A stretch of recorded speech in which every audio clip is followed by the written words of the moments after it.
Great. So I welcome you all to our today's class on the contemporary issues of development.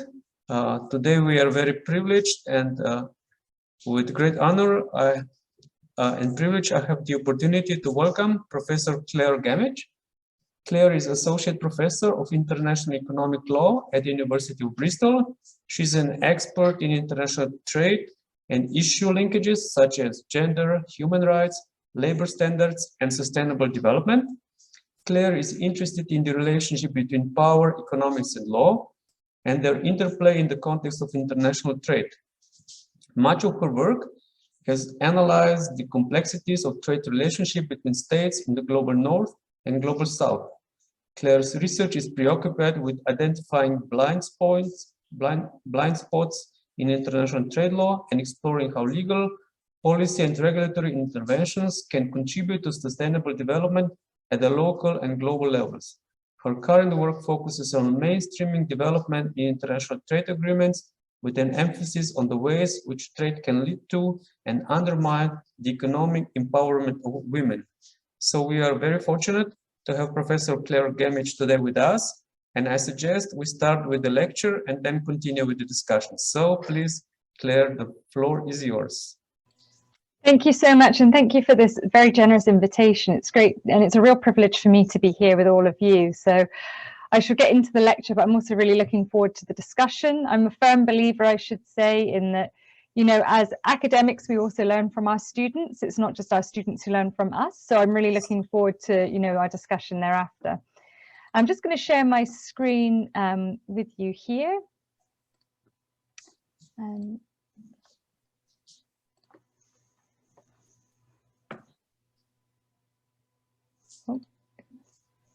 There we go.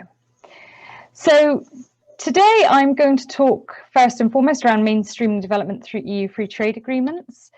I've been very lucky in that I've been invited to deliver 2 lectures for you. So in this one, I'm going to talk about the EU's approach to mainstreaming development in its external relations through FTAs, through free trade agreements.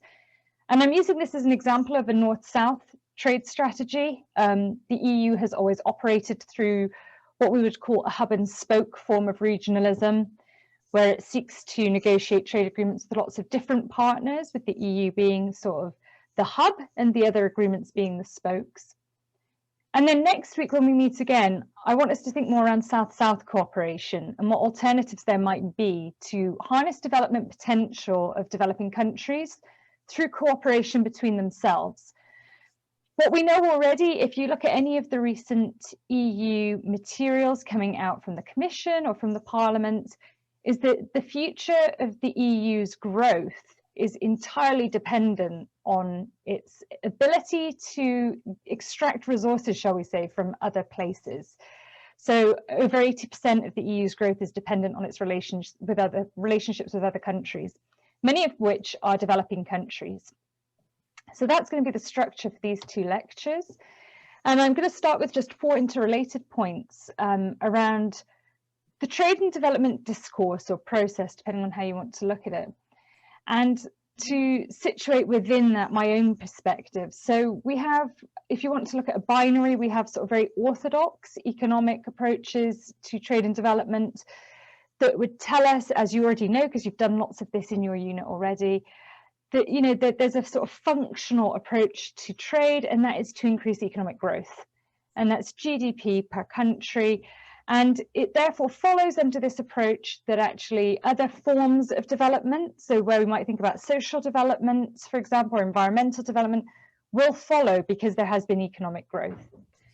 And that's kind of been the orthodox position, which of course has been countered quite comprehensively through what we'd call heterodox or critical perspectives, which have shown actually economic growth is an important aspect of development and an important aspect of trade, but it's not the only one. And actually there's complex interrelations between the different dimensions of the social, the environmental, the economic, cultural, political spheres of life.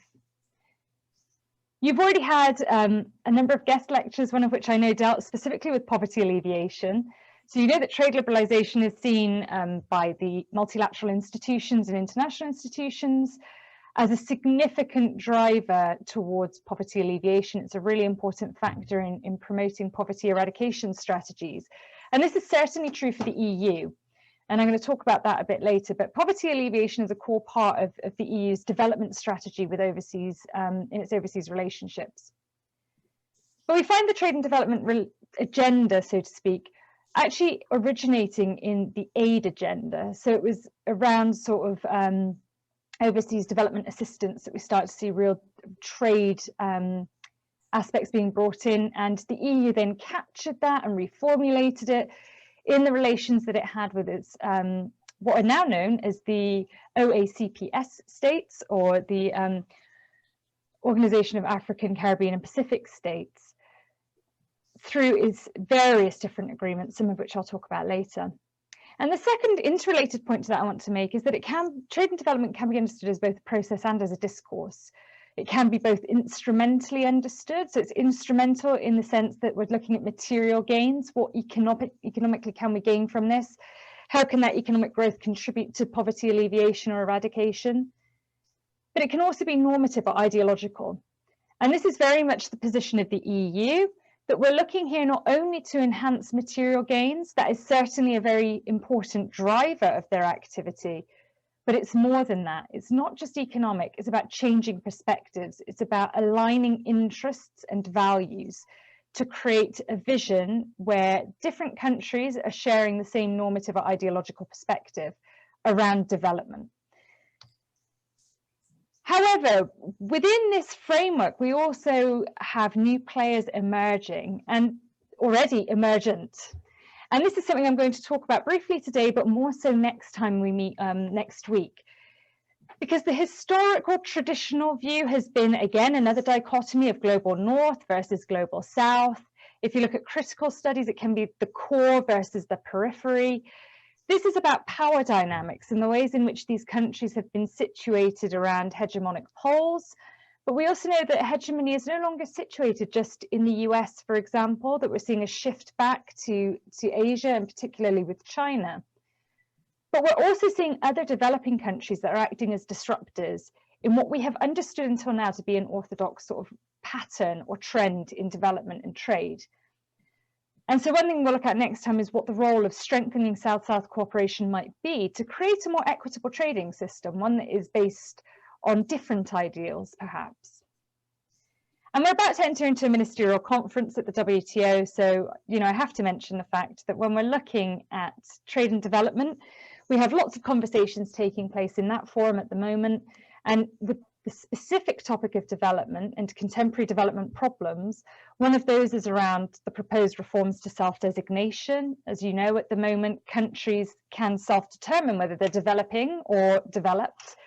And this has been a huge talking point within the institution. Another issue for them is around special and differential treatment and aid for trade. So we've got lots of things taking place in the WTO at the moment. Within that broader framework and broader discussion, we also have what we look at as new disciplines, disciplines that aren't currently governed by the WTO, but that they're very keen, some of the members are very keen to bring within that specific forum. And those include things around global value chain development, e-commerce, and women's economic empowerment. And also what role there might be for strengthening disciplines for small and medium-sized enterprises in the global economy, when we know that the vast majority of business is actually not done by the big corporations, but it's done by the smaller and medium-sized ones. And often in developing countries, micro informal companies or businesses, traders. Now, I know you've already done a lot on this, so the purpose of this is not to restate what you've already done.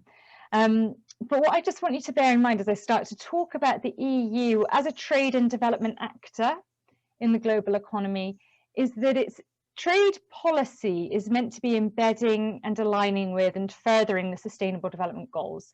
So these policy goals underpin the EU's current trade strategy. I would say it's always important to note that whilst these policy goals do point to some very important issues, there is no human rights framework within this, for example. Human rights is left out. There's not an explicit one being dealt with here. So they're not perfect. We know that we are running behind schedule on meeting the attainment of those goals. but that's another conversation altogether. So I just want you to bear in mind that these underpin some of the new things we're seeing in the EU strategy. So the EU strategy, as I said to you earlier, in its relations with developing countries, but also in its relations with developed countries, so in both North-North and North-South relations, is about values-based trade. And what this means is that it sees its free trade agreements as effective mechanisms to promote both economic and non-economic values and objectives. So the EU FTAs, although they are steeped in economic disciplines, we have lots of chapters around trade, investment, procurement sometimes, competition sometimes. There's lots of different elements of trade within that. They also have statements peppered throughout the agreements and indeed chapters on this relating to non-economic objectives. So these are what we would call issue linkages. They link in to trade liberalization, and they include things like human rights, labor standards, sustainable development, environment, gender equality, and what we'd call blue economy around oceans and sustainable fisheries. And of course, sustainable fisheries is a real talking point at the moment around EU-UK post-Brexit arrangements. So these are issues that relate to all forms and modes of trade for the EU, not just with developing countries. But they are certainly areas where we could see possibly challenges arising for developing countries that don't exist in the same way for developed countries. It's really important to note values-based trade is not new. The EU has been doing this for a very long time, but it's just been strengthening and building upon this core idea about normative or ideological positions on trade. So if you look back to, for example, the Yaoundé Conventions leading into the Lomé Conventions with the African, Caribbean, Pacific countries, the EU was doing this a long time before it became more formalized in its other free trade agreements. We're currently seeing a bit of a shift in the EU's external trade policy, but I've just included some important sort of political rhetoric, which I think is really important. Although, you know, we're interested in the legal frameworks, we have to situate that within its broader policy or political context. And we see here that, you know, the Commission has said EU trade policy is not just about interests, but also values. So we get this very clear statement. It's not just about material gain. It's also about what the EU stands for as an actor and what it hopes to diffuse more generally. So this is almost hinting at the EU's ability to act as what we would call a norm or value exporter, the ability to influence the way countries behave elsewhere. And this quote is one I really like because it shows, it gets to the heart, I think, of the mentality of the EU as an actor. And that's that it's using trade agreements and trade preference programs as levers to promote around the world values like sustainable development, etc., that the EU believes to be important and valuable. So we see lots of statements here around what the EU's trade policy should be doing. We've had a recent review of this back in February of 2021. The EU has not yet published new documentation, but, you know, with the new members in post, shall we say, across all of the directorates and with a new commission, we see new statements coming out. And one thing that we're seeing that's quite interesting is this reiteration around sustainability, around justice and fairness within trade policy, but also a shift towards what they're calling open strategic autonomy in its trade framework. And strategic autonomy comes from foreign security policy, actually, but it's now something they're embedding within trade policy. And what this is basically saying is that the EU needs to retain the right to carve out its own regulatory frameworks that reflect its own values and interests, and also to make choices that will influence other institutions, should we say, and other trade partners.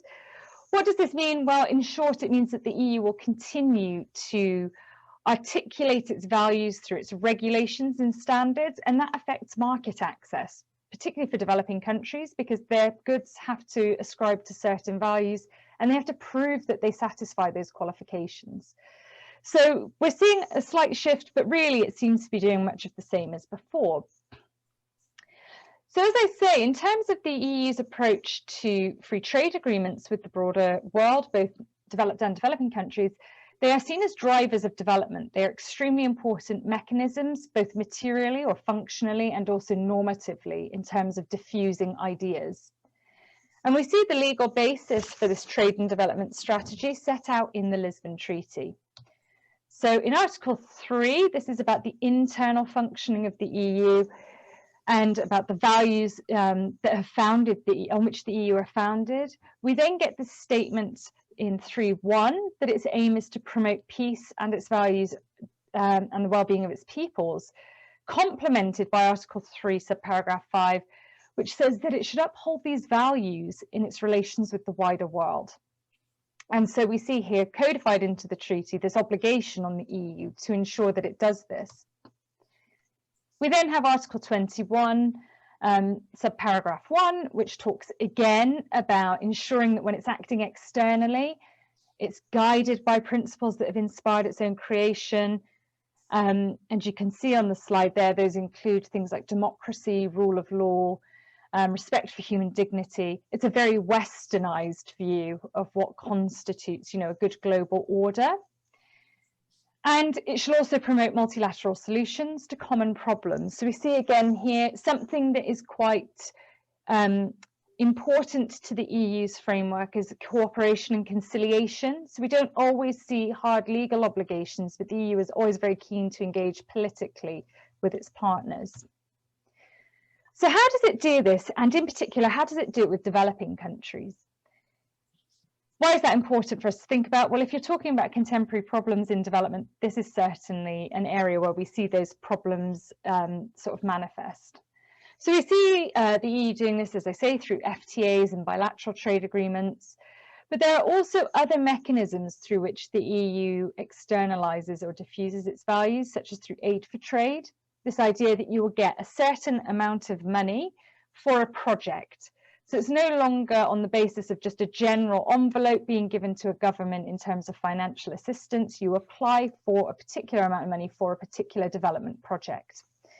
And there's lots of questions that still remain about aid for trade around how strict the compliance with certain reporting and evaluating is to ensure that those projects are actually not only delivering on what they promise to deliver on, but that they're not causing harm in the process. And that's where we need to take a look at development as a holistic concept and not just as its separate dimensions of economic, social, and environmental. We also see it through things like financial envelopes that are attached to trade agreements. So the EU's agreements with most developing countries and certainly least developed countries will have specific financial envelopes attached, sometimes through the European Development Fund, but sometimes also through public-private partnerships. So we're also seeing the increase of sort of non-public funders being involved in these arrangements to help promote certain values. We're seeing an increase in corporate social responsibility as sort of a talking point. This is appearing in some of the FTAs now. The idea that there is finally recognition that actually, when we talk about free trade agreements, we're talking about state-to-state agreements or treaties. But in reality, trade is taking place between different actors within those states and across those states. And therefore, if we want to keep an eye on what those actors are doing, we need to be able to have some kind of clause within the agreement to do that. And then, as I say, another way that they do it is through regulations and standards. So one example might be, for example, that we want to ensure consumer safety around fish. We want to make sure that when a European national buys a tin of tuna, it's tuna that's been caught in a safe way and that it meets the high standards of EU food safety. That requires not only compliance with certificatory schemes, you will also have to visibly show things on labelling. So the EU uses labelling standards, regulatory frameworks to prevent things coming into the market, as well as enabling things to come into the market. But that can place a huge burden on developing countries who may lack the infrastructure to actually accommodate for these different types of processes that are necessary. So what we've seen historically with the EU and what continues to be the case is that its trade and development policy is very much a story of carrots and sticks, as we call it. So it uses trade conditionality. It says, if you do this, we will give you access to our markets. This is most obvious in its generalized system of preferences and its specialized version of that, the GSP+, which only a very small number of countries can access. The basis of those systems are that those countries will get preferential access, duty-free, quota-free access to the EU's market for certain products, provided those countries agree to sign up to core multilateral and international treaty obligations, often around things like human rights and labour standards. Trade conditionality is hugely problematic. The idea that you can only access markets on those terms if you agree to a particular normative position raises lots of questions around the ways in which trade is being used and also its benefits. Conditionality is also problematic because in the context of the GSP or the GSP+, once a product is deemed by the EU to be competitive with EU products, that product is so-called graduated, which means it no longer benefits from the preference and must trade on ordinary trading terms. So you can have these periods in which that particular product or good does quite well and then suddenly faces a tariff. So that can then cause a setback to the developing country. We're also seeing things in terms of incentivization going beyond the carrots and sticks approach of conditionality towards more of just incentivizing, saying if you adopt greener strategies, you will be able to benefit from this particular regulatory framework. And we know that the next frontier, particularly for the EU, the US, China, the UK, these countries are all talking about digital and green industries. So technological innovation and green technologies and green innovation. There's lots of questions here around the fact that developing countries are starting from a very different position in most cases, not all of them, but a lot of them, than the EU and the emerging, economies. And so we get this statement here from the Commission saying green transition needs to go together with social equity. But what we've not yet seen is how this could be packaged in a way that enables developing countries to properly engage with the proposals, how they might be able to actually access the benefits under those proposals in a way that's sustainable and would deliver long-term economic growth to those particular countries. I always think it's worth bearing in mind that the EU's relations with developing countries is predominantly rooted in a history of exploitation and extraction.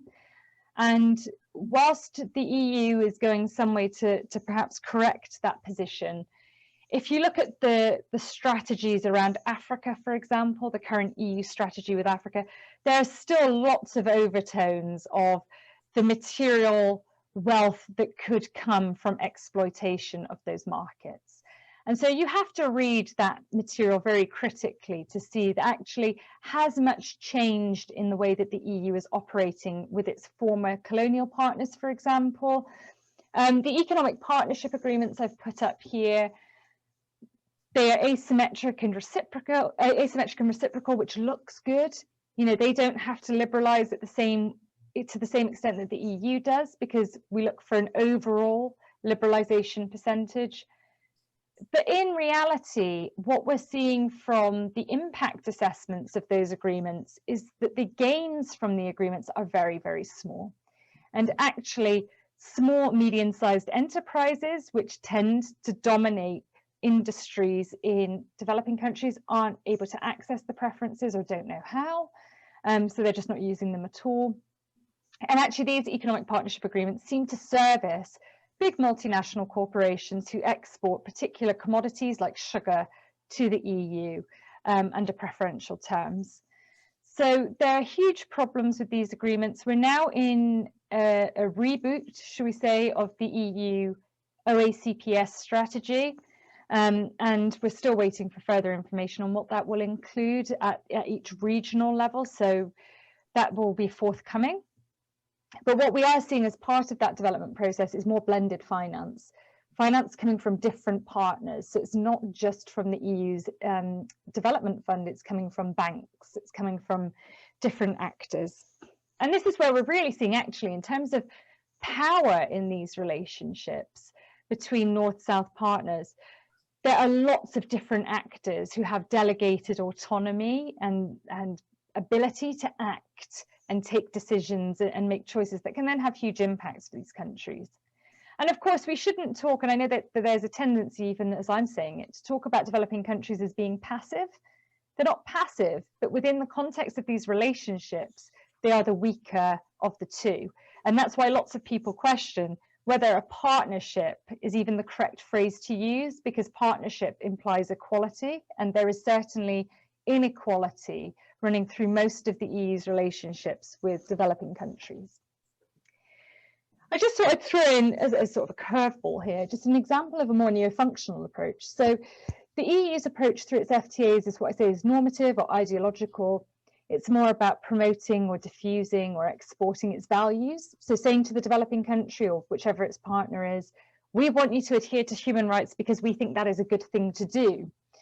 If you look at the text of the Regional Comprehensive Economic Partnership Agreement, there's no real language there that does that. It's far more neo-functional. It's far more about how can we cooperate as a group of countries to maximize our economic gains. And that's not to say it's the right or wrong approach. It's just a different approach to the EU. There are lots of commentators who would say that actually, you know, are free trade agreements the correct form in which to be trying to export certain values like sustainability or labor standards or human rights? Well, the RCEP seems to think not, and that's unsurprising given the partners that are involved with that particular agreement. But what is important in that context is that this is now going to be the largest regional trading bloc. You know, it's massive. So it's quite an interesting departure from what we were seeing to be a trend around embedding issue linkages within trade agreements. Another area that we see that is actually codified into the Lisbon Treaty for the EU's behaviour with its external partners is environment. So we're seeing blue and green economy issues coming up a lot.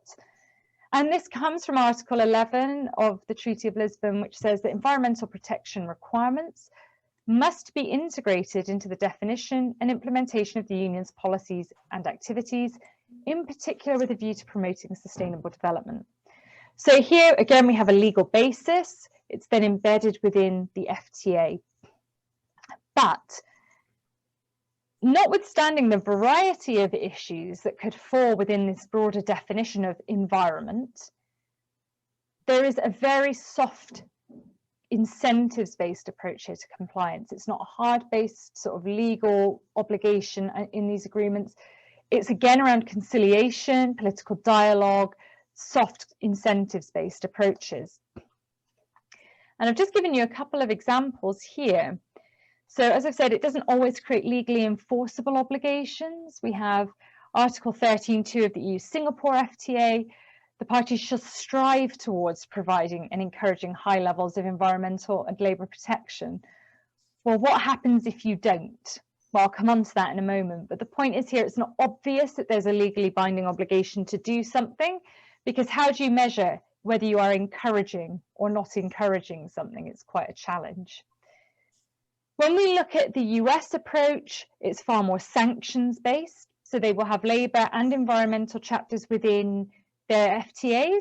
The EU has trade and sustainable development chapters, which contain all of these non-economic objectives within them.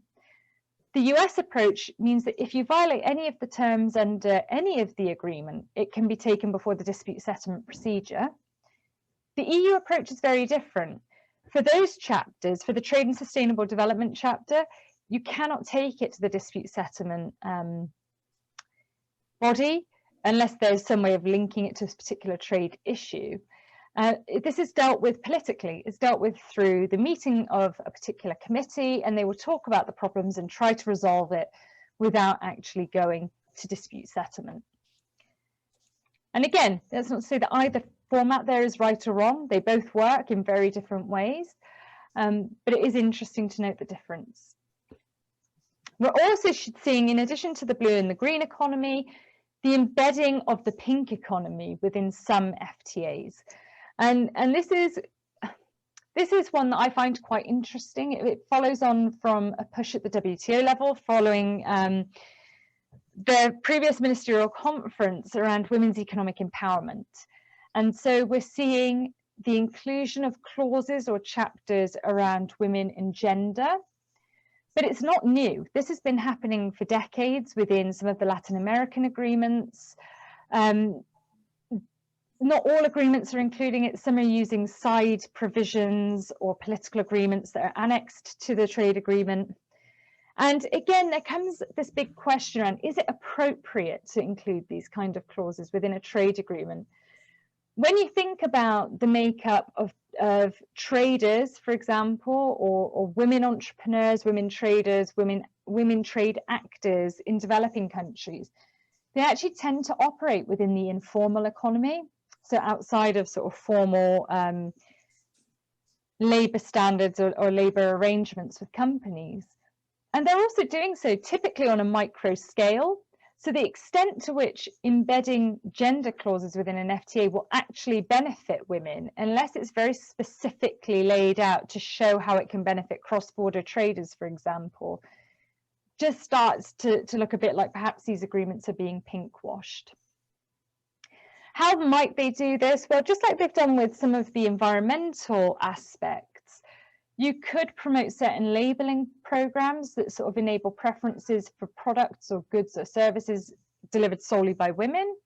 They could perhaps change rules of origin for, again, goods created by women-owned enterprises. The main issue with this is that we then run into the question of whether that's discriminatory. It would have to comply with the WTO rules around market access. And that could then be a constraining factor in actually realizing where the potential for these free trade agreements might actually lie.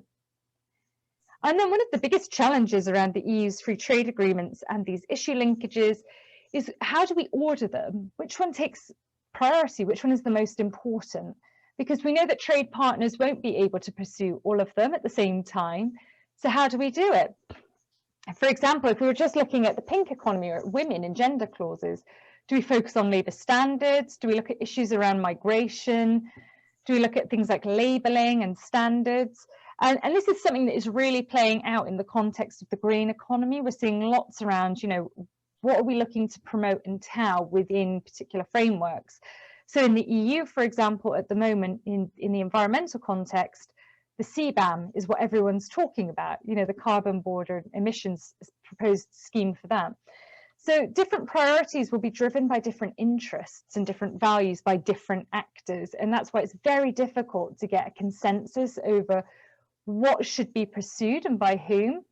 Now, when you take that out of the EU, where we already see enough political disjuncture between its members, if you're looking at a North-South relationship where there is that power asymmetry, you can never really be sure that the priorities are actually the priorities of both the parties.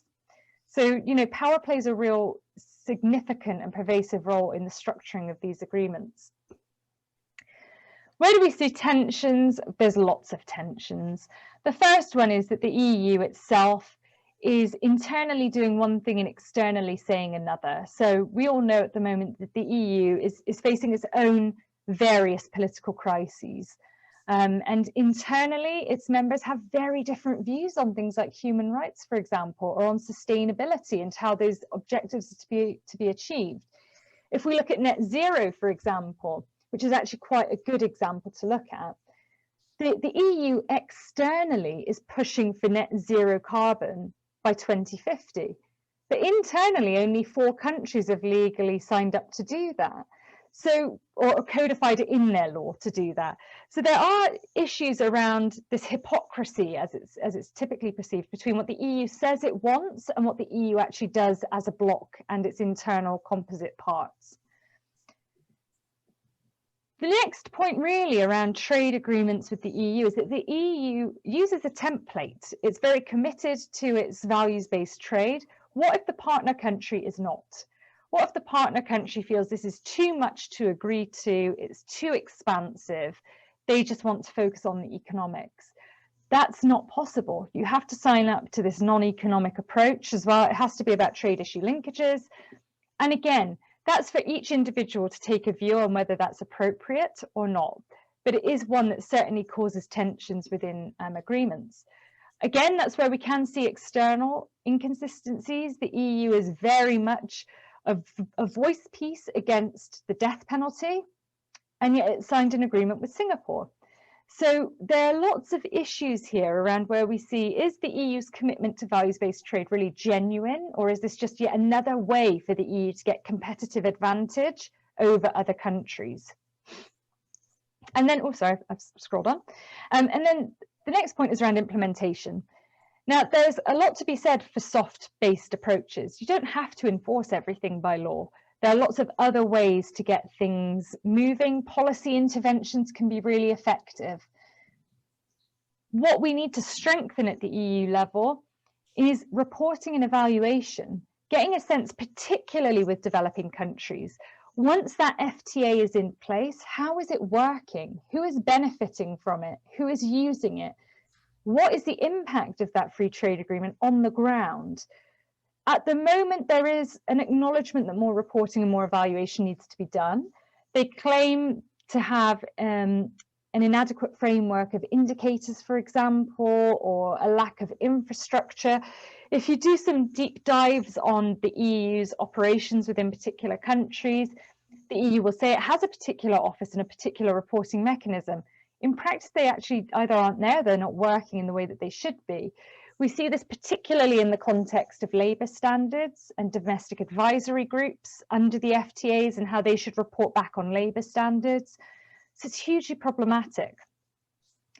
We are also seeing dispute settlement mechanisms being used to sort of arbitrate on these issues. We had the Korea labour dispute where, you know, the EU has challenged Korea on its failure to adhere to the commitments it's made in the FTA around labour standards.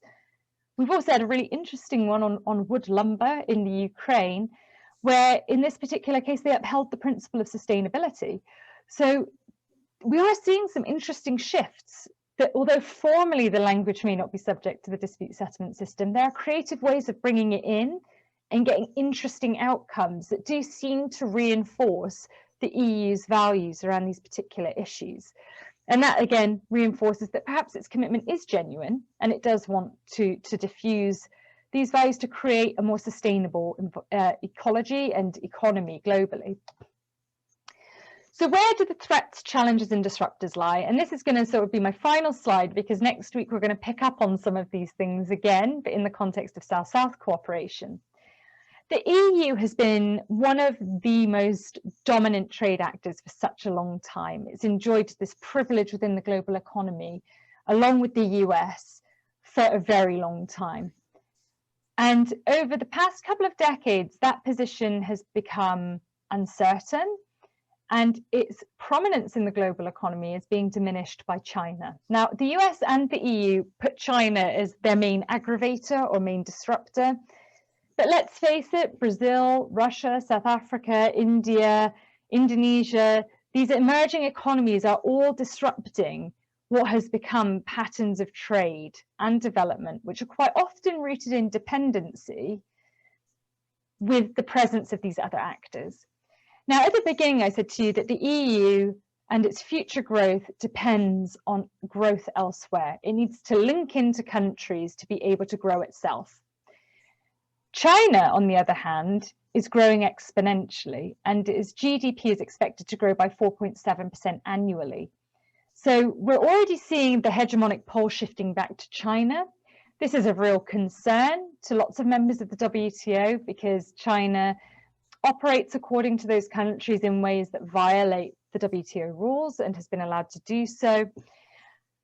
But that aside, we are seeing already this disjuncture between the EU's growth strategy and China's growth strategy. China is on a very different path and a very different course because it's got a very different political model internally of how it operates. And where there is concern is that China's commitment to sustainability and environmental governance, to women and gender, to the blue economy, is that it's very different to that of the EU. And the EU is concerned in particular that China could undermine some of those efforts to create a more just global economy. We know, as I said at the beginning, that for the EU and for the newly freed United Kingdom, digital transformation and innovation is seen as being one of the key areas in which these countries need to advance in order to gain or retain their positions within the global economy. And this is predominantly being led by China. Now, at the WTO level, we don't yet have disciplines on e-commerce. We don't have an accepted definition on data, for example. What constitutes a cross-border data flow? We don't have agreement on that. There are differences in approaches that go beyond my knowledge of expertise, I have to say, but in terms of the US, the EU, China. But what I want you to bear in mind is that as these ideas are developing and emerging and being promoted, lots of developing countries are being excluded from the conversation or are simply not able to be part of it because they don't even have their own system set up yet. So whilst African countries, for example, are keen to contribute into finding new ways to innovate digitally and to create their own frameworks, they're hoping to do so under AFCFTA, the African Continental Free Trade Agreement.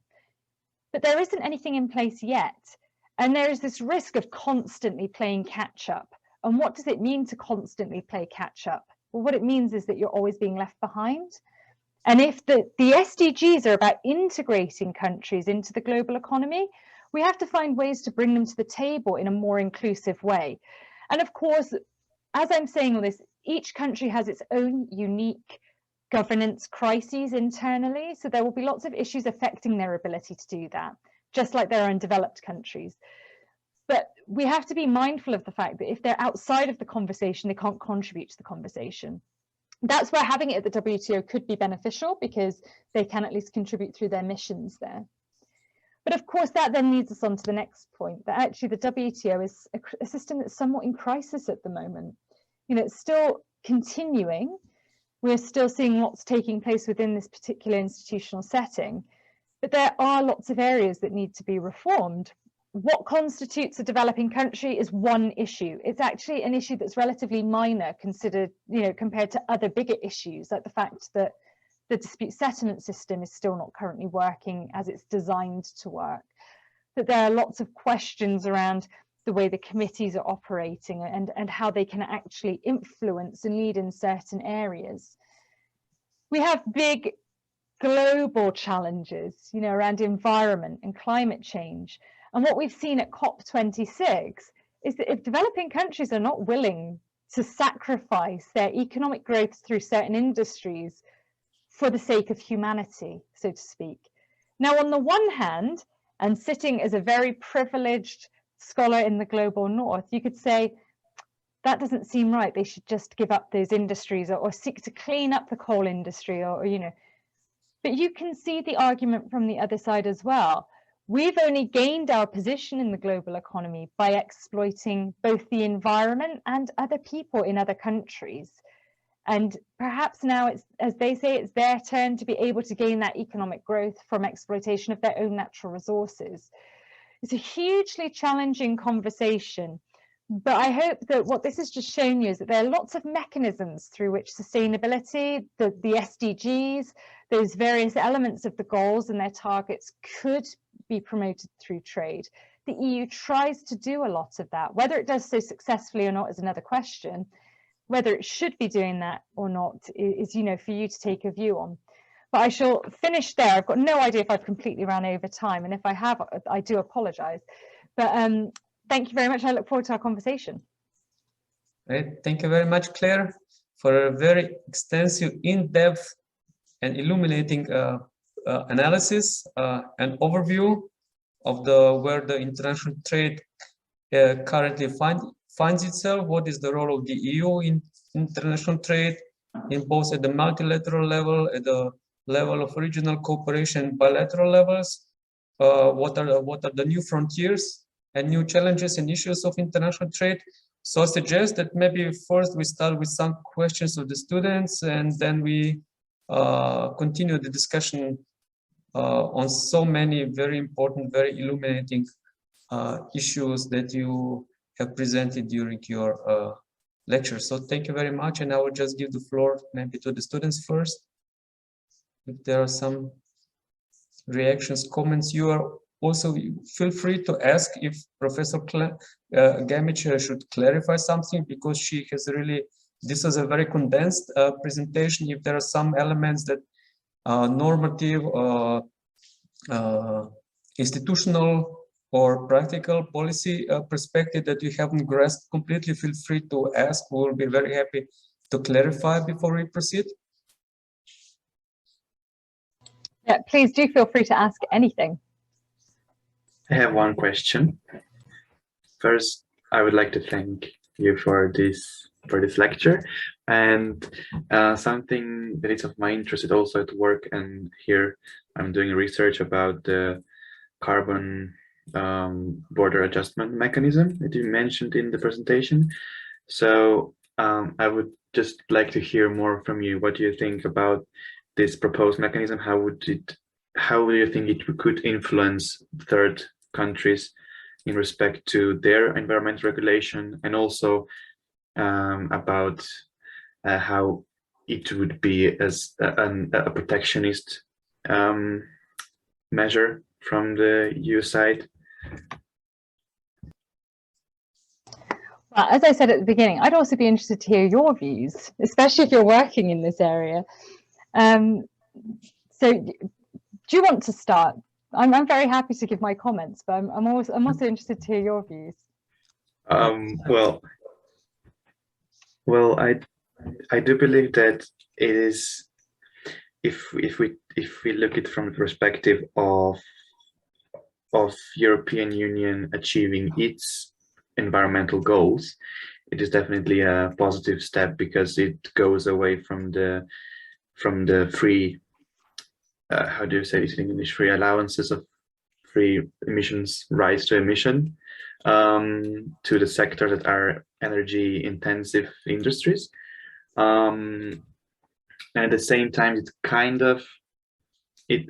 kind of equalizes the playing field in the international stage, but this is without the analysis that the international field was never equal at the first place. So it will equalize the field now, but again, the companies from the third countries will be damaged by this measure. And there are some scenarios that I have read about, like maybe countries will follow the suit, or maybe this measure will disrupt and the international economics even more, and create kind of two poles: one that will follow this green transition, and one country that will unite and trade more between themselves, and like redirect trade and just ignore these European measures. But yes, I don't know. I mean, that's excellent insight into it. You've clearly done a lot of work around the CBAM and the potential options. I suppose I agree entirely with what you're saying, and I'm not sure I can really add much more of any use, but for what it's worth, I think it will depend on which model they go with, whether they go with the tax-based one, or the model that's more closely rooted in the sort of emissions trading scheme that currently exists. Like you, I'm quite torn about the CBAM. I think in the one hand, we need to do something about carbon emissions. And so what do you do? This is one way of dealing with carbon emissions. Within that, though, we can see that it's going to have discriminatory effects. That's inevitable. That's the whole point of it. It is designed to stop particular practices and to enable those who are adhering to better practices to benefit from the scheme. So I'm going to be interested to see what comes out. If I'm not mistaken, there's certain work being done around carbon prices for developing countries and how the EU CBAM might feed into that. It will be interesting to see what, if anything, they do to accommodate developing countries in that transition towards enabling them to benefit from the CBAM. My sense is that this is likely to be another opportunity for the EU to articulate a green policy that actually promotes competitive advantage of the EU over other countries. And like you say, because of the fact other countries are not coming from the same starting point, so it's not a level playing field.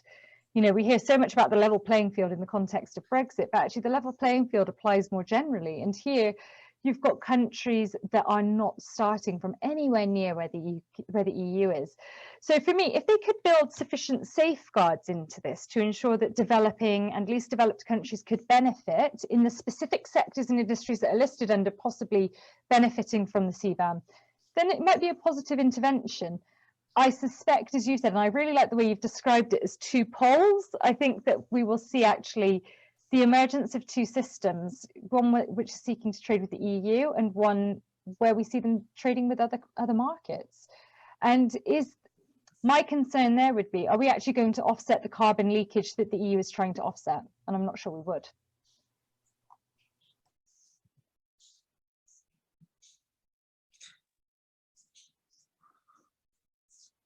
All right, yes, so many basically issues, but when we discuss trade, trade effects in general, trade regime, international, global trade regime, regional trade regime, it should be taken also in the historical context, because it hasn't started just with the, I don't know, with the Lisbon Treaty, now with the bilateral treaties, regional treaties.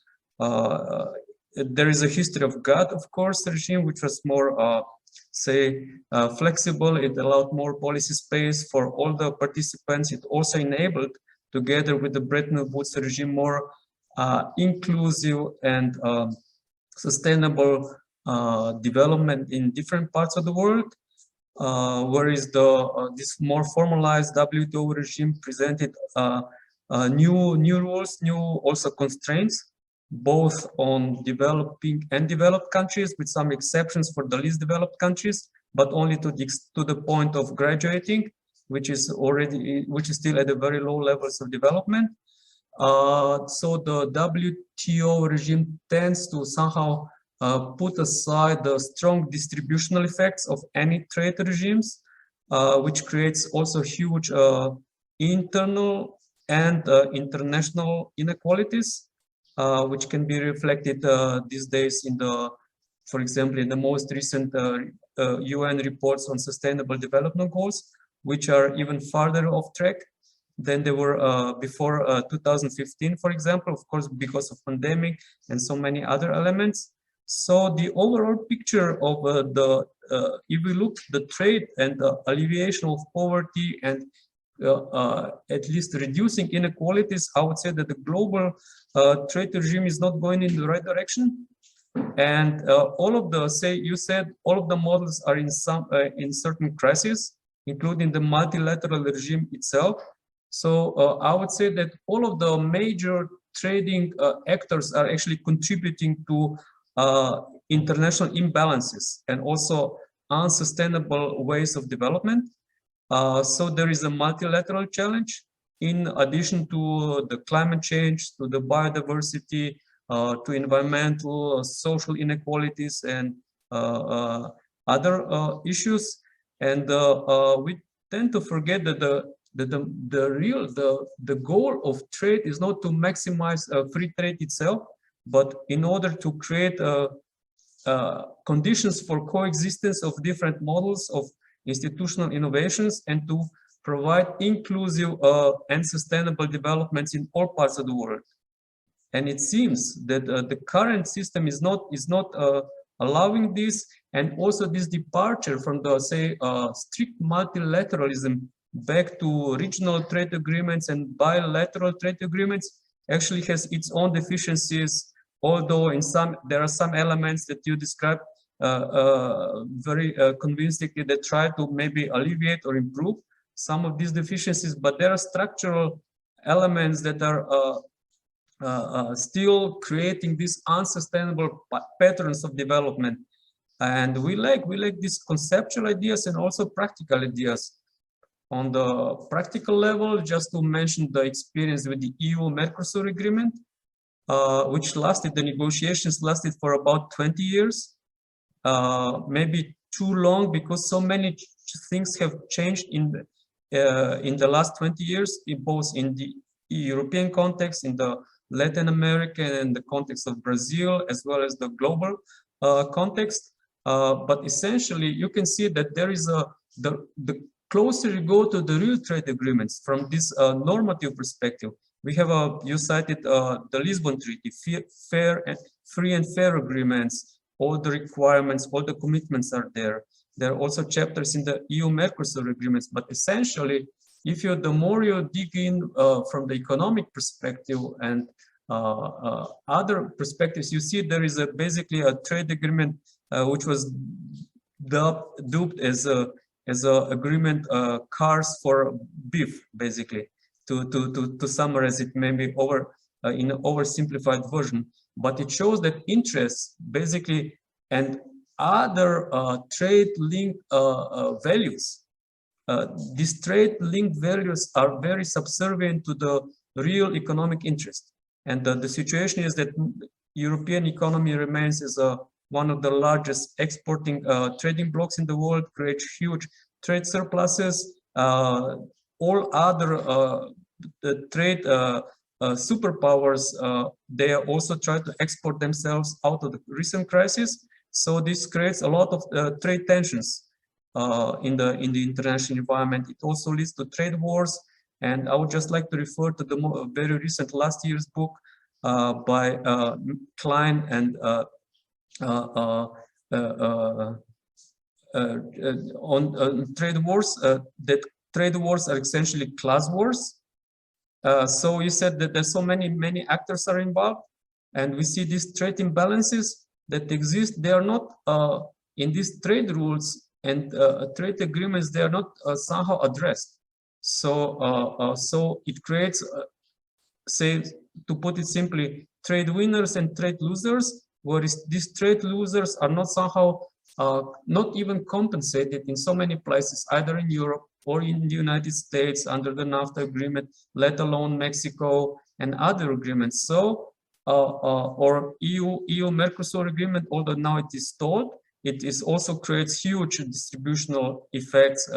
It creates obviously very clear winners on both sides, say large agriculture producers and resource exporters on the Brazilian side, and exporters of cars, machinery, chemical products on the side of European side, whereas all others, like they are left out. We don't. So these trade agreements are very, I would say, very focused, very narrowed, and they lead overall, also in the broader context of global monetary, financial, and other regimes. They create these hierarchical structures that lead to this strong concentration of economic powers, wealth, privileges, technological advancement in a very narrow number of leading European or American or Chinese regions or cities or centers of advanced research, science, technology, education, infrastructure, whereas it is basically leaving all others outside.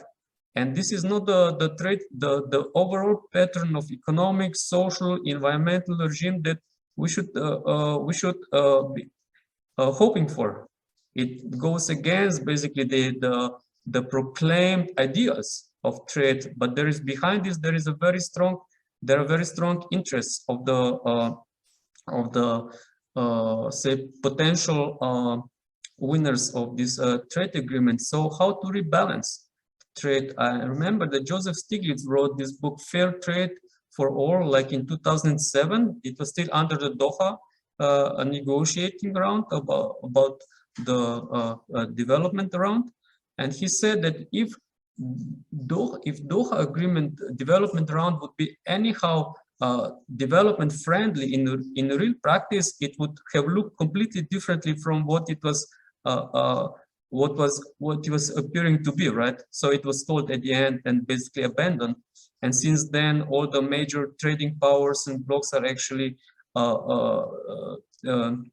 opted for regional agreements and bilateral agreements, which are even more questionable from the perspective of inclusive, sustainable development, for creating more policy space and opportunities for developing countries. So I think this should be put again on the table. I think UNCTAD reports, trade reports, recent reports are very convincing and they are convincingly argue that maybe we should go back to the global development round, Doha round, but on more equitable and inclusive foundations that we started in 2001. Of course, now with China, the picture looks completely differently. There is this anxiety among the Western trade powers that China is capturing too much of international trade share and is kind of engaging or encroaching upon the interests of the Western multinational companies, which may or may not be true. But just to even this discussion on China, then we have to somehow accept that Chinese emergence and rise is here. It has been domestically developed, mainly, of course, the entry and accessions to the WTO has largely allowed further progress and development of China. But China is also a very mixed economy. It's not simply a state-led economy. This is an oversimplified version of China, because even Huawei, for example, is its ownership is very complex, but largely it has the workers have an important stake, and they also participate in sharing in profit sharing schemes, unlike many of the Western companies, starting with Apple and all other companies. So maybe people in the West are not so happy with Huawei because it is more democratic firm than many other corporations in the West. You talked about the corporate social responsibility, which is still one of the very useful but unfulfilled promises in the West, right? So there are so many internal inconsistencies, as you pointed out very correctly, on all sides. So no side is not just creating a developmental model which is so sustainable, which actually reduces or stabilizes international economy. Just to mention China, for example, after the major financial crisis in 2008, was the only engine of global economic growth. After EU and United States have suffered huge declines. So if European Union has recovered in the last 10 years, it is mainly due to the export to China, for example.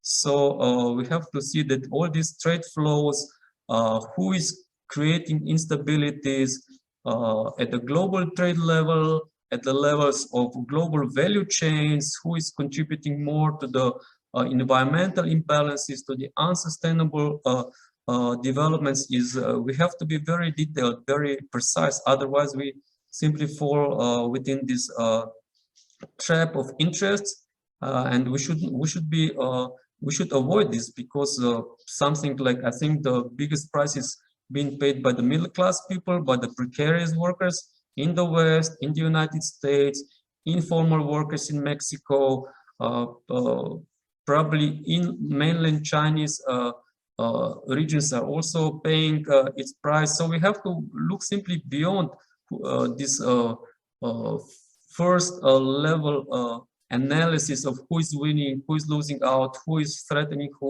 who is contributing to the unsustainable ways, because this codependencies today is so complex. And we all have to look much closer to this growing gap between developed or privileged areas in the leading economies, in the leading superpowers, and all others who are losing out. In the developed parts of the world, like so many European regions, now they are trying to recover, which is very important. So many regions in the United States that have been left out because of the domestic lack of policies, infrastructure, and also because of the pressure from the globalization, also to the leading and the richest markets in the world. But we have to also focus on the situations in the informal working sector in Mexico. If we want to discuss about the workers-friendly trade regime, which is a modern like initiative, but maybe we're not exactly sure what we are talking about. And we have to look at the beyond this, the situations in Brazil. We talked very extensively last time, last 2 or 3 weeks, about the poor conditions of working people in Kenya, being under the pressure of international financial circles, being under the pressure of so many protected markets in the West, for example, starting with the CAP and all other.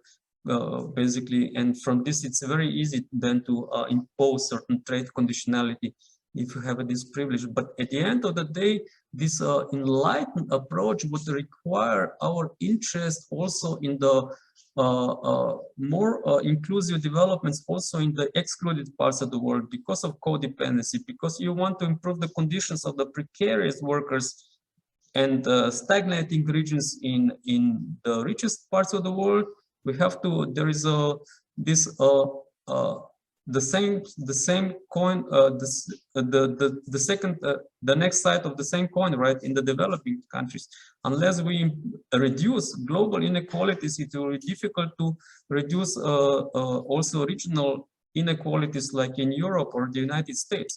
So in this, you talked about this, that you cannot just impose standards on the developing countries without improving or supporting their improvements in their own infrastructure. This really, without, you talked about this lack of development policy coherence, which is not, which is non-existent, or actually it contradicts each other so often.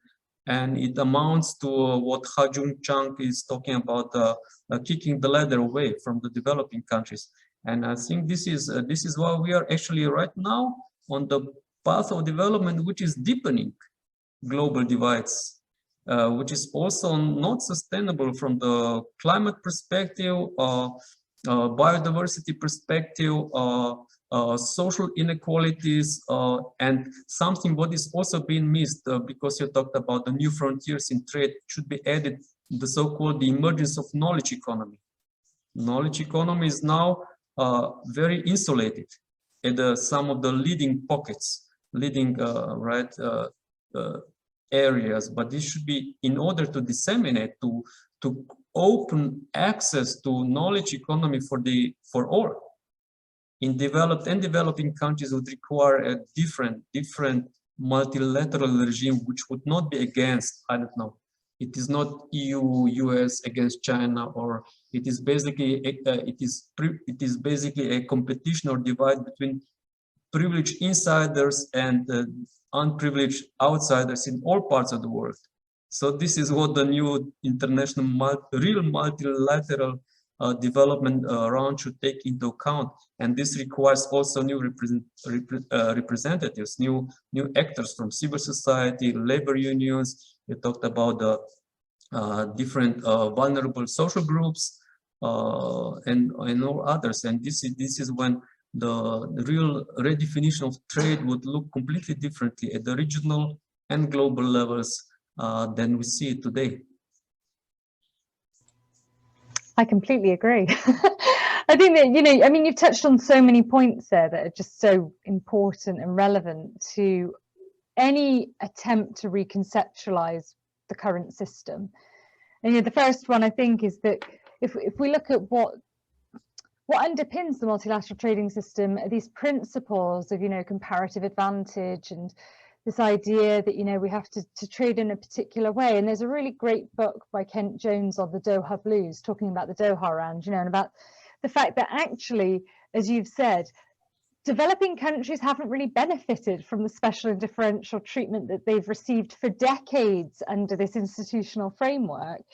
And so surely that should tell us that this system is not working, and it's certainly not working in the way that it's proclaimed to be working. And this reorientation of the system around perhaps a different normative value, maybe we need to move away from this very economic focus of the institution and broaden out what the goal of it should be in more explicit terms is so key. But with so many different actors being involved, and the nature of the global economy has shifted so much that we're seeing some multinational corporations having a higher economic value than a state. the amount of power that then attaches to that particular actor means that it's very difficult to kind of regulate that behavior. And one thing I found really disappointing is the fact that we haven't been able to move on further with, you know, the UN guiding principles or the Ruggie principles around, you know, being able to actually hold businesses accountable. And what we've seen at the multilateral level certainly is this formalization of rules, this kind of technocracy around language and what the rule is and what it therefore means, that completely obscures what you were saying towards the beginning of around class and power and who is inside or outside of the system, who is getting further outside of the system because of the way that these rules are being interpreted. You know, when we look even just at dispute settlement at the WTO system, who's using the dispute settlement? And the countries that are outside of it who are not using it are therefore not influencing the normative structures that then emerge once we have a decision on a particular case. And so I think that formalization legally is one big issue. This, I really like that phrase of the knowledge economy, but this idea around technocracy, you know, people who are experts, people who have that knowledge within the system are then able to game the system and play it in a slightly different way to those who are outside of the system. And this comes down to basic linguistics, you know, being able to speak the language and to be present and to participate in these systems. And you know, every country has a different way of putting forward their missions to the WTO, for example. And just because they're a mission to the WTO because they come from the government department doesn't mean they're an expert in trade. It doesn't mean they know anything really about trade. And so you've got people sitting within, you know, a subsidies committee potentially who know very little about the ins and outs of the technical requirements of a subsidy. And so there are these kind of broader systemic issues within the institution itself that are problematic, that then exacerbate what I think, you know, you've captured really beautifully there is these deepening divides, both within and between countries.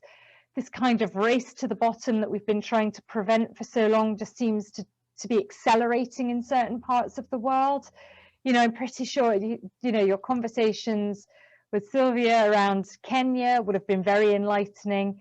And those sorts of stories are quite typical of most developing countries. And as you say, in China, China's not homogenous. The experience of peoples within China are not homogenous, just like they're not in the UK. And what I have found really both surprising and disappointing throughout my years of doing research on trade and the economy is that there just seems to be, in spite of the number of proclamations that there is a commitment towards poverty alleviation through trade, we're not getting there. We're actually seeing the rich get richer and the poor get poorer, and the distance between the two becoming even more pronounced. And the unsustainability of these patterns of trade and development is, I think, going to create even more vulnerability within the global economy.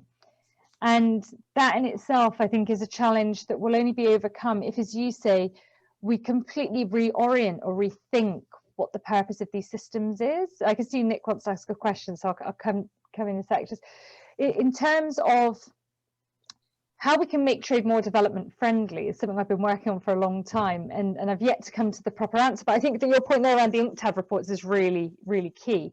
But also, you know, going back to ideas like the new international economic order and seeing, you know, what was it that developing countries wanted? Why did it fail? You know, why is there no real commitment to enabling these countries to integrate? Is it through fear of loss of power in the economy elsewhere by other countries? You know, have these disruptors of the emerging economies just bucked the trend so significantly that they've managed to do it in a way that these other countries won't have been able to do because they were operating under different structures economically at the time? But what it comes down to for me is, you know, we're operating within a capitalist regime. It's a regime that enables this inclusion and exclusion to be sustained and perpetuated throughout all forms of life. And all we've really seen is perhaps the status and power of actors change, but nevertheless, the logic of that system has just continued. And that has been something that I think will be very, very difficult to change. But I don't want to take up the time that Nick I can see has put a question, would like to ask a question. Oh, thank you. Actually, summed it up all in the In the comment I put in the chat, so basically I was asking about the, as you've mentioned at the end of your presentation, that the underdeveloped countries actually feel that they have the right nowadays to exploit their own natural resources nowadays, that they're not technically under the colonial rule of for example, European countries, even though there are nowadays international corporations that do basically the same, but that's a different thing.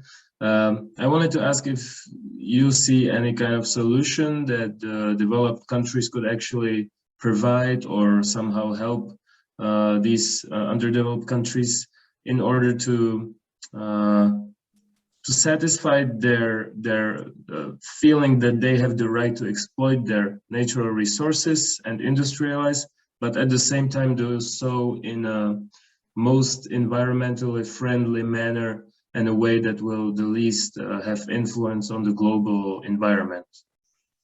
Thank you. Yeah, that's a great question. I think from my perspective, when we look at developing countries, even the most vulnerable amongst them, many of them will be in a position to harness green, energies, for example. So they may be in a place where they get plenty of wind or solar power or water, hydropower. And where could these other actors, I think that it's not just the states, I think it's that actually businesses could, invest and put money into creating and supporting the infrastructure within these countries to be able them to harness these particular types of green energies, energy being one of them. So if I take a look at that one first, what I would say is that we already have lots of companies and banks financing and investing in these countries. But as you say, it's in a very neo-colonial type way. It's extractivist. It's taking, a huge amount of the money and the profit back out. So what we would need there are more equitable terms of finance, more equitable terms of actually funding projects, greater commitment to ensuring that they're actually doing the project in a way that coheres with what they're trying to promote. So for example, if you're building a dam in the hope of harnessing hydropower, that you're actually perhaps signed up to the Equator Principles if the dam is worth enough money, to make sure you're actually ensuring that there are other concerns being taken into account, like the rights of local indigenous populations, or that you're not causing environmental degradation unduly or causing social disruption unduly. So I think there's a role for business, there's a role for regulators, and there's a role for authorities, including states, to actually ensure that when these things are happening, it's done properly. And I think that needs to be done in conjunction and in collaboration with local communities and governments within those settings. I think too often, and what you're hinting at there, Nick, when you're saying, it's kind of colonial in its own way, is that we see these power asymmetries again. It's the power of the money. We have the money and we're going to come in and build this, when actually it's often not done in a way that that community might necessarily think is the best way. And those communities, when you're doing big environmental projects, for example, they know the terrain and the environment better than anybody else because they live there. But what we see, particularly in the investment context, because this kind of passes you over from trade into investment typically, or finance, is that these groups are not consulted with properly for a whole host of reasons. And so there have been more recent calls for more inclusive decision-making and participative sort of models of governance at the early stages of project development rather than after it. There are other ways, in terms of my key point around the EU is that they make a big noise around capacity building, as we call it, and technical assistance. They say we give so much to developing countries to do X, Y, and Z, but actually a lot of the time it doesn't materialize in the way that they say it will. And without the infrastructure in place to enable companies, for example, if the EU has that tuna labeling scheme, that country will need to either be able to export its tuna to a country that can put the label on it and tin it and all the rest of it in a way that, aligns with what the EU wants, or it needs to have that within its own country. Otherwise, it won't benefit from the preference. So it can still export, it just exports under a higher tariff. So when we're talking about regulations and standards, even green regulations and green standards, those countries need to be equipped with the tools to access it, be that through financing or through capacity buildings, so sort of building the factories, building the labeling counterparts to it.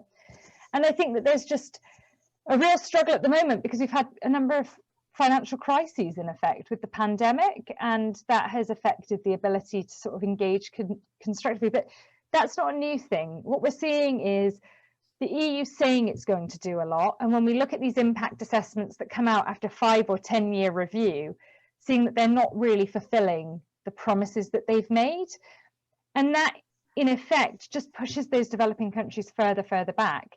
What we also have to protect developing countries from, and again, I don't like talking about it as if they're passive without any kind of agency, because they have agency. But there's also a link to corruption. There's also a link to weak governance structures within that state itself. If you want private financiers to come in, if you want any kind of financial flow to come in, you need to ensure that it's going to where it's supposed to go.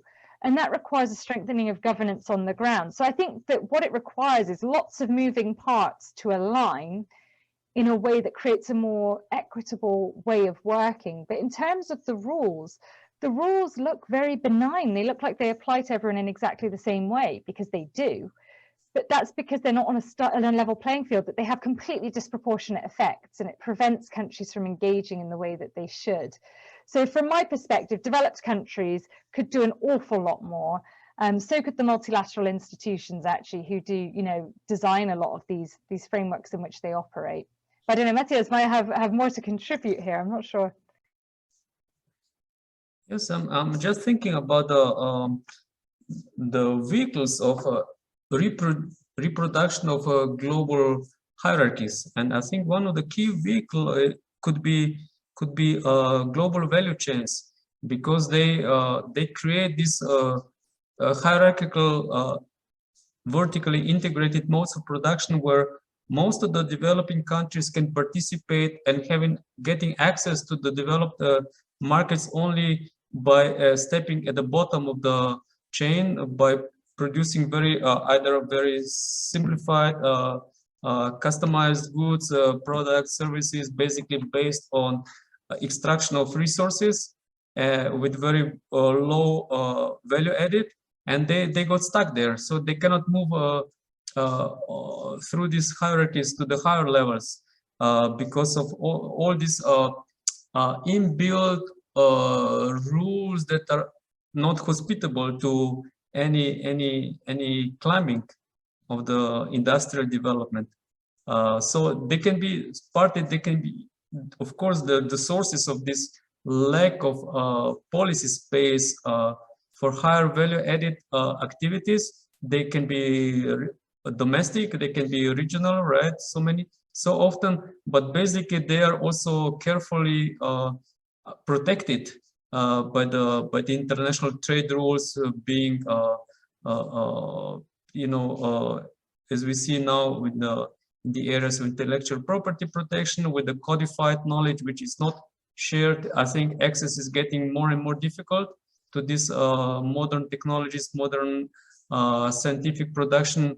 So this is one way how the existing hierarchies are reproduced constantly, and the real challenge should be how to revise first international rules of trade, but also domestic policies, beginning with the higher quality of education to the higher quality of public services that would actually support again, or create more space for local initiatives, also for broader participation of all these groups that are excluding, from young people, educated people, also in so many developing parts of the world, to young entrepreneurs, to have institutions that would be more supportive of their long-term development, and of course to start developing also support centers for dissemination of technologies.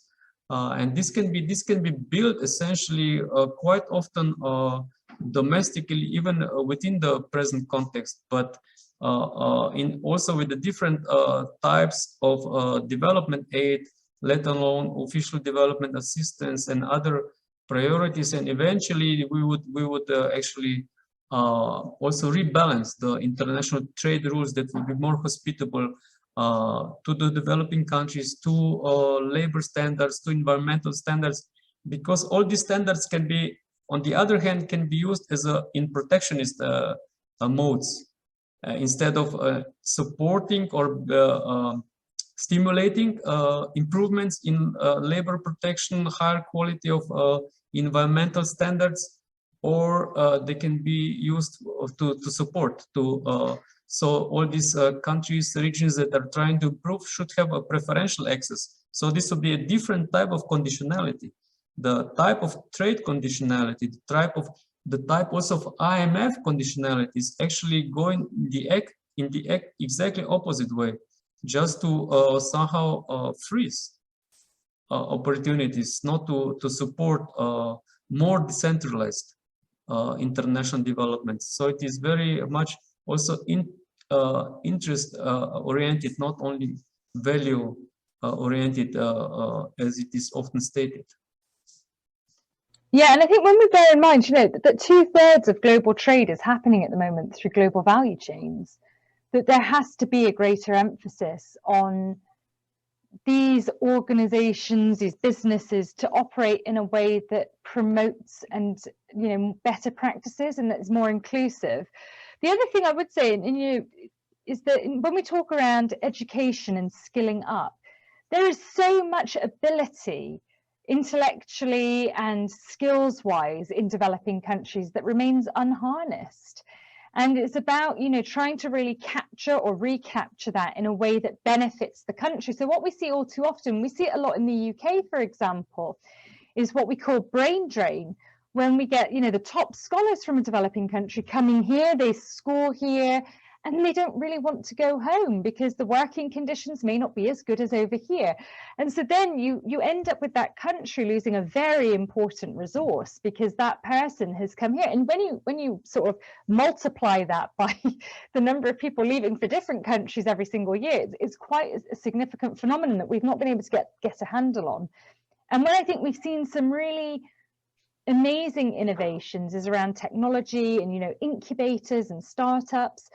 And there are some really exciting digital-based innovations taking place within developing countries. And I think if you could get those financed, albeit from an external financier, that is where you could start to see some homegrown techniques being really embedded within their domestic governance structures, and in a way that would hopefully enable them to harness, you know, greener technologies, for example. I mean, if we look at across Africa, for example, in sub-Saharan Africa, and I hate that phrase, but it's one category that we use, is that they've developed farming applications, for example, that can be accessed on the most basic of mobile phones. So irrespective of where that rural farmer is working, they can access it and see what the weather is supposed to be like to enable them to better gain a sense of when they should harvest and sell their crop.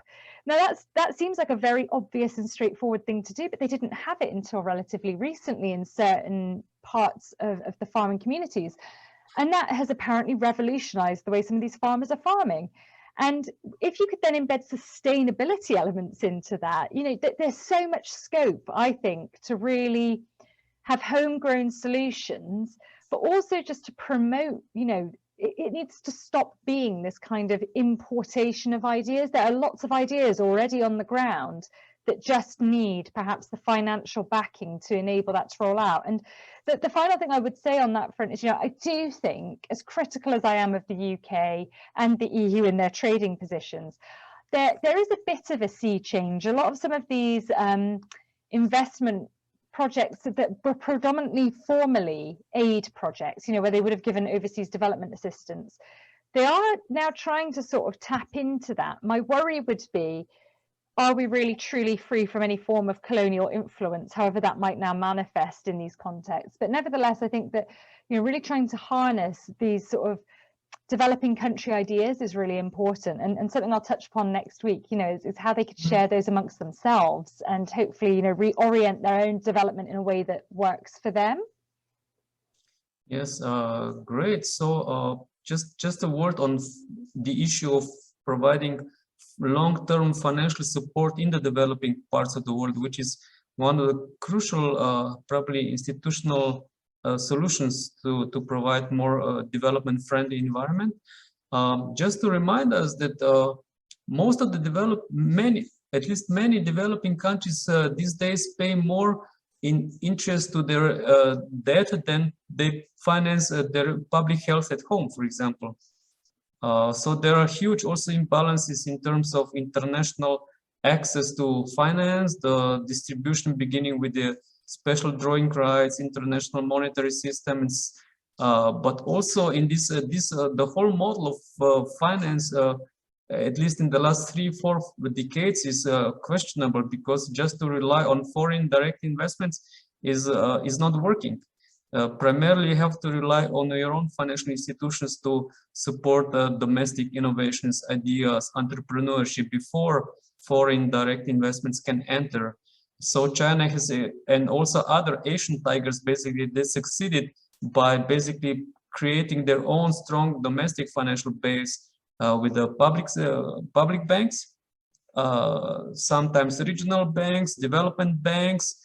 So you have to have innovations, institutional solutions to provide regional development with the help of domestic financial institutions before you can, enter into like blended finance. And this development aid and official development assistance, they should be focusing on a different model of development that would be more sustainable, that would support endogenous participation, inclusion, and growth before entering or integrating in international markets now, so that it would be this entry or accession or integration would be on their own terms, of their own comparative advantages, not on the terms of the leading in trade powers around the world.